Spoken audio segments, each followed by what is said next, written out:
Le Real Madrid bat le Celta en prolongation et avec un scandale arbitral.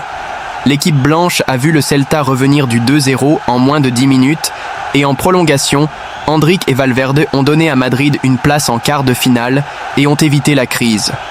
La victoire du Real Madrid est née d'un penalty non signé de Lunin sur le score de 0-0. Tout sur les quarts de finale de la Copa del Rey, les 8 éliminatoires, le tirage au sort et les dates.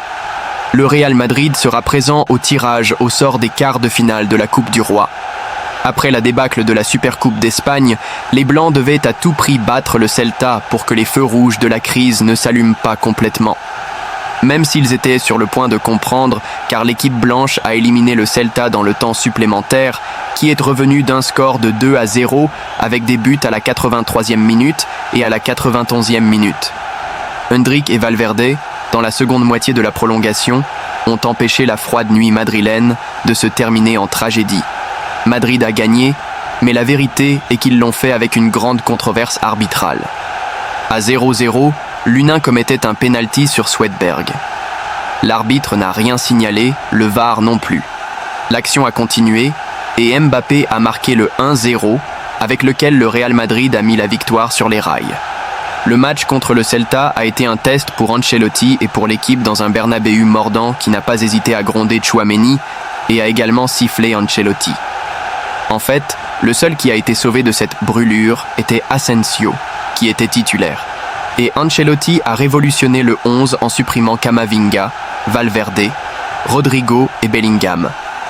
Le tableau n'a pas changé, mais ils ont réuni Modric et Ceballos pour avoir plus de possession du ballon dans cette finale du Real Madrid.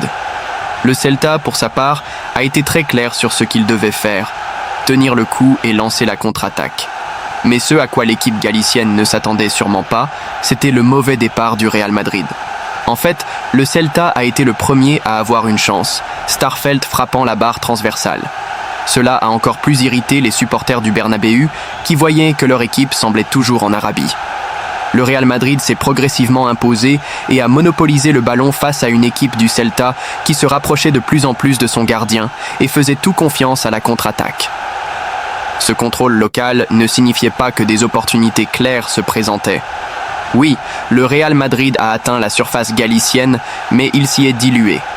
Seul le décochement de Mbappé, sa vitesse et l'habileté de Brahim ont réussi à générer du danger. Et c'est le Français qui a ouvert le score à la 37e minute sur un geste personnel. Un jeu, celui du but, qui a commencé par un penalty de Lunin que l'arbitre n'a pas signalé et que le VAR ne l'a pas corrigé. Ce qui semblait impossible est devenu réalité.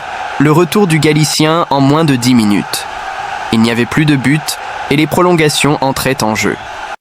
Le Real Madrid a commencé cette prolongation avec plus d'enthousiasme, mais sans générer d'occasion de but face à un Celta calme, cherchant l'occasion de marquer à nouveau.